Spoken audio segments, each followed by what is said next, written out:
মায়ের রান্নাঘর চ্যানেলে সবাইকে স্বাগত জানিয়ে আজকে আমি একটা নতুন রেসিপি নিয়ে আপনাদের সামনে উপস্থিত হয়েছি। আজকে আমি গাজরের হালুয়া বানিয়ে আপনাদের দেখাবো। এই গাজরের হালুয়া বানানোর জন্য এই গ্রেটে করে এইভাবে পুড়ে পুড়ে এরকম করে নিয়েছি। নিয়ে ঘিয়ের মধ্যে এই গাজরটাকে দিয়ে নেড়ে নিচ্ছি একটু। তার আগে ঘিয়ের মধ্যে আমি এই কাজু বাদাম কিশমিশগুলোকে ভেজে নিয়েছি আর একটু দুধ ঘন করে রেখেছি এটার মধ্যে দেওয়ার জন্য।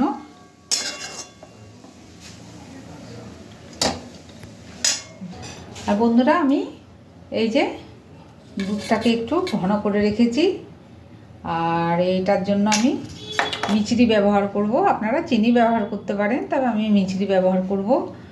আর দুধটাকে আমি ঘন করে রেখেছি।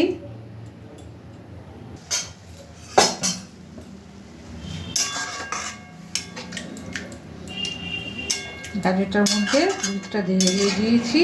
এবার কিছুক্ষণ গাজরটাই দুধের মধ্যে সেদ্ধ হোক।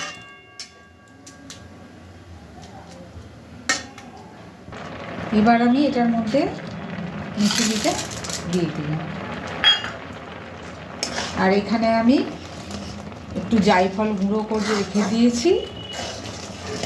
আপনারা চাইলে ছোটো এলাচের গুঁড়োও দিতে পারেন, কিন্তু জায়ফলটা দিলে বেশি খেতে টেস্টি হয়।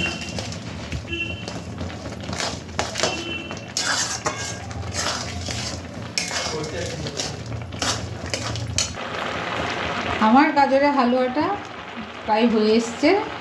নামাবার মুখে আমি একটু ঘি দিয়ে দিলাম।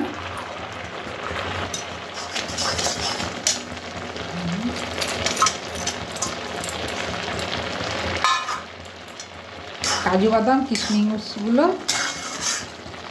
মিশিয়ে দিলাম। আর একটু হলেই হালুয়াটা আমার হয়ে যাবে। এবার আমি জায়ফলের গুঁড়োটা দিয়ে দিলাম।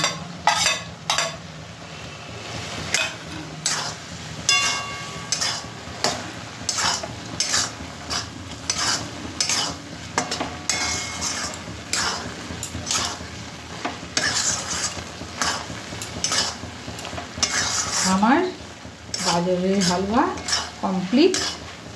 এটা খেতে খুব সুন্দর লাগে। এখন তো গাজর অনেক সস্তাও হয়ে গেছে।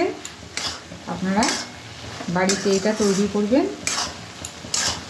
খেতে খুবই সত্যি সুন্দর লাগে। আমার এই গাজরের হালুয়াটা যদি আপনাদের ভালো লেগে থাকে তাহলে আমার চ্যানেলকে লাইক করবেন, শেয়ার সাবস্ক্রাইব করতে ভুলবেন না। আপনারা সবাই ভালো থাকুন, সুস্থ থাকুন। নমস্কার।